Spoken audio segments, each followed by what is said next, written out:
For more, let's go to our guests. Tina Dupuy is a syndicated columnist and editor-in-chief of thecontributor.com, and Imogen Boyd-Weber is a political analyst and co-author of the Twitter Diaries. All right, Tina, let me start with you.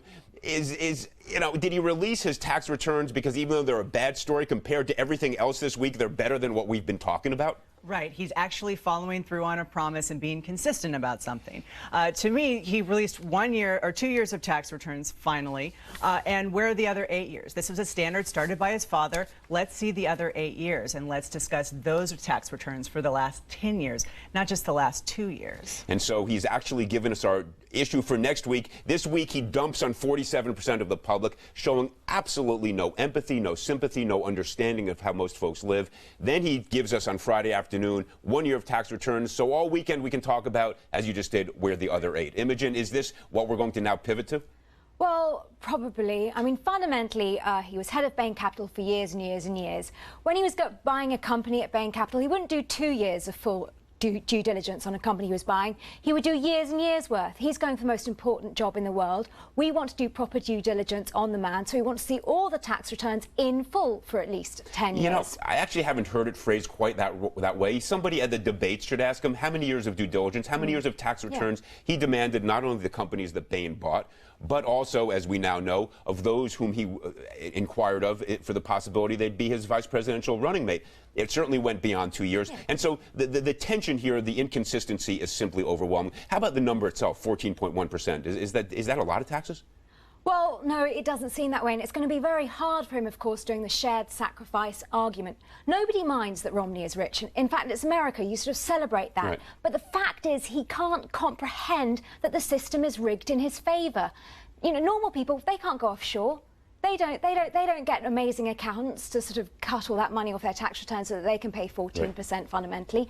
So he's going to have problems moving forward, dealing with that deficit. That's such a good point, too, because I don't care that he's rich. I care that he doesn't know that he's rich. I care that he doesn't realize he has lived a privileged life, because they keep on trying to sell this narrative that they had hard times. No, they haven't. Right. Not for people who really have had hard times. Right. And if they don't recognize that, then they can't be he can't be the president for the entire country. Look, it's not only, I think you're both exactly right, it's not only that we don't resent wealth, we celebrate it. Look at some very successful politicians who have been enormously wealthy, but the one thing about them is they've been able to demonstrate empathy, sympathy, and an understanding that they, in fact, have benefited from the system that permitted them to do well. They don't then talk down to other people, which is what was so appalling about that tape where the famous 47%. And I don't think he overcomes that tape. Right. No, I don't think so either. And I also think the important part of that tape to me was watching it this week and seeing him accuse the president of dividing the country, one group against another group. And then the next thing that he said was the 47%,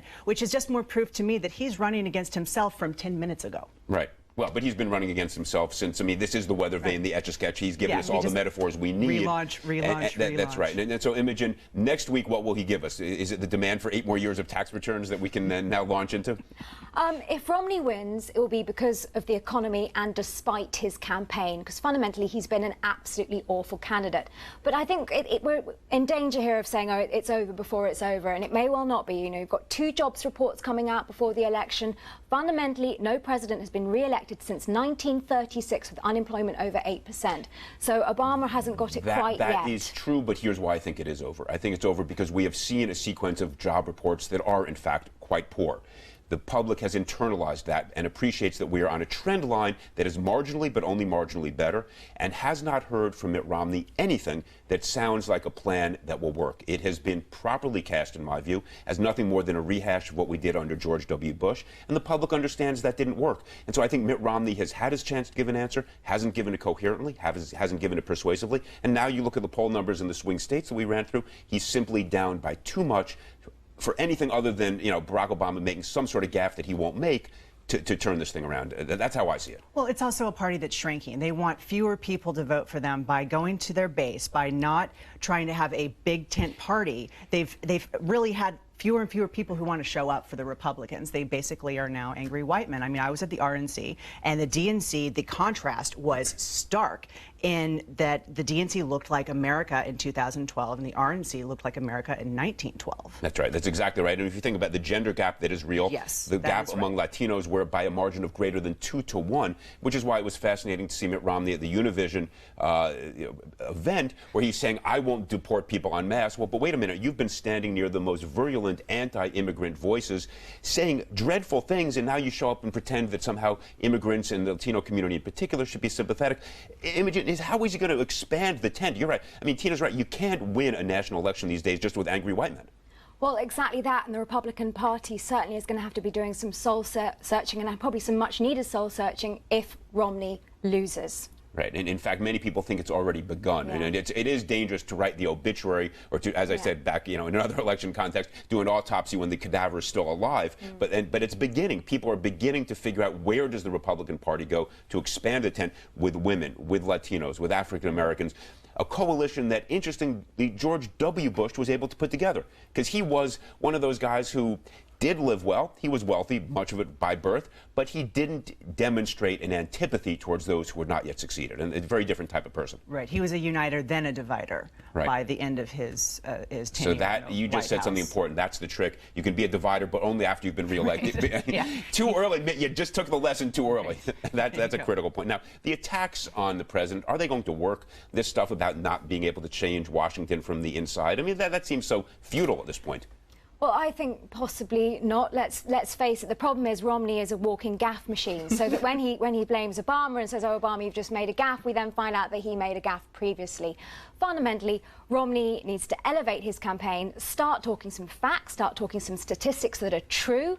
And let's face it, the speech that everyone was talking about after the conventions was, of course, Bill Clinton, which used facts. Right. And fundamentally, that's what the voters want. They don't want this talk of gaffes and so forth. They want facts, they want figures, they want proper arguments. That's exactly right. I mean, I think the public would love to pivot from a conversation about the 47% and Mitt Romney's tax returns to a real debate about what economic policy will succeed. But Mitt Romney hasn't given us that speech. For all the weeks that have passed now since the conventions, he hasn't stood behind a podium and said, here is my economic agenda, and here's why it's going to work. And I can't fathom that. No, what he lacks in charm, he makes up for in secrecy. And I think you just gave us the headline. and there's a lack of clarity. There's a lack of capacity even to understand what he's doing. And where's Paul Ryan gone? I guess Paul Ryan being booed at the AARP, further proof that the Medicare debate that they said they relished and wanted to engage in itself is not working, right? I mean, this is not a selling point with anybody in America right now. Well, there was this moment when Ryan came on board when we all thought, well, we can have a proper debate about specifics. And then, of course, Ryan hasn't been allowed to speak, has he? He's been pushed back. Well, so I think he was permitted initially, but then when you peeled back one layer of the onion on his plan, of course, the numbers didn't add up. Well, yeah, the headline for him is that he is not truthful. I mean, he lied about his body weight.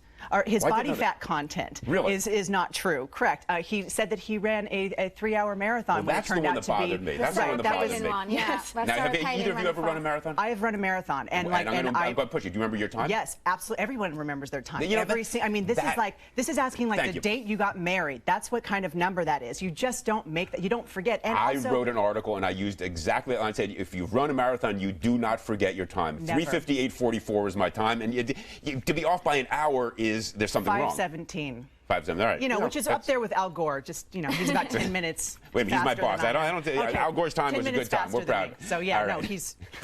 Imogen, no marathon? No. Go start training. Come Sorry. on. I agree with you. I think that Paul Ryan's problem has been that there was a fundamental lack of credibility that attached very quickly to his policy prescriptions. So Mitt Romney has no charm, no empathy, no believability. Where does he go?